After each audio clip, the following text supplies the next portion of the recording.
అమెరికాలో ఇమ్మిగ్రేషన్ ప్రక్రియలో పారదర్శకత, వేగాన్ని పెంచడంతో పాటు నిర్వహణ వ్యయాన్ని తగ్గించేందుకు ట్రంప్ ప్రభుత్వం కీలక నిర్ణయం తీసుకుంది.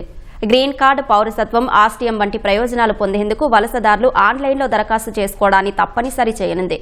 ఈ మేరకు US citizenship and immigration services federal రిజిస్టర్లో కొత్త నిబంధనలను ప్రచురించింది.